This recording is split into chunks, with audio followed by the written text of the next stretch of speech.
left been out of control, man. The left has really been out of control when it comes to ADOS people, when it comes to black people's needs, and somebody really has to. We really got to. Nobody from our community. I mean, everybody throws jabs at them once in a while. Shut up, lefty. Boom, shut up. But like, we got to stay on them, man, because they it's just so like what Sam said, it's just very disrespectful, and then the way they move is very disingenuous. The same way that, and I will argue, if you wouldn't say this to a Native American, if a Native American is coming to Bernie like, I want my Ooh, I treaty forgot about them. ratified. You know what I mean? I want my treaty ratified. We want more land. You know, like just for my tribe. Like, can you do something about this? They like, dude. It's polling at 5%, dude. Nobody even knows your tribe, dude. Gonna give you a Medicare card and a college application, dude. And we're gonna give one to everybody too. Yay! Like how crazy would that sound? They'll be like, yo, who the fuck, who the fuck we is like? And I feel like it's the same. We give off the same energy. We want the same respect that all the left gives every other specific minority group. It could be a minority group inside of a minority group that needs this. Nobody talks to when it comes to Palestinian issues. They all across the water. Palestinian justice. Nobody's saying, yo, chill, Palestinians. You gotta wait till everybody get justice. But it's only for us because we've been the bottom cast for this long. Or Palestinians can't get justice until all Arab nations in the exactly.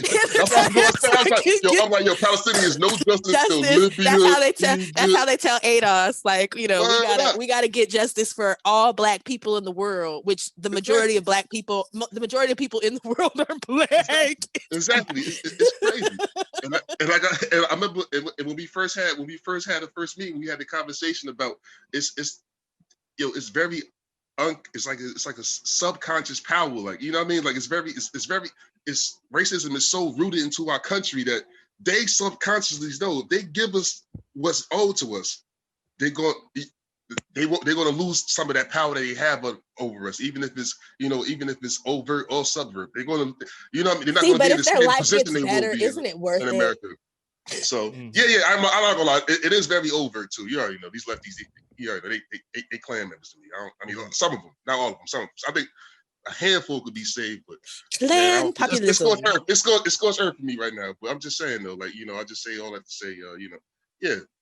So and Cal comparing like the death penalty poll to like shit is ridiculous, man. It's ridiculous. We got to kill some people to get some money. like you're comparing us to murderers, and most people get left in it like murderers, and like, oh, reparations. All right. Appreciate that, John. Mud, you're up, baby. Kyle's bitch ass is a coward for this shit because he doesn't specifically say how he feels about reparations. He uses the death penalty as a proxy. So he could say that, he's against the death penalty because blah, blah, blah. But he won't say he's for reparations. He's just using it as a little fucking sidestep trick for this shit. And honestly, I lost respect for him at this point. This was the point in the video where I made my decision that I was going to stop watching all of his fucking videos. Like when I first saw this shit, because it's like, yo, you can't even say how you actually feel about reparations. Even if you're going to use the argument that it doesn't poll well, you can't say I'm for reparations, but it doesn't poll well, and that's why I don't think we should fight for it. Like, you don't have the courage to fucking say that shit. That's pretty much all I got. Yeah. All right. Appreciate that, Mud. Now, one of the things I want to make clear, and I'll make it clear make it more clear in the beginning. Everybody, just for the listening audience, everybody here in this panel is probably further left than anybody you know in your family, right? This reparations issue is for you communists and Marxists out there. This is the longest standing labor relations issue in modern history. All right. So if it's going to be about the worker and all the wealth that was created, now America is the wealthiest country in human history, and all that is based in the slavery and the products that came from slavery. So to be clear, before you start saying this is some right-wing plot,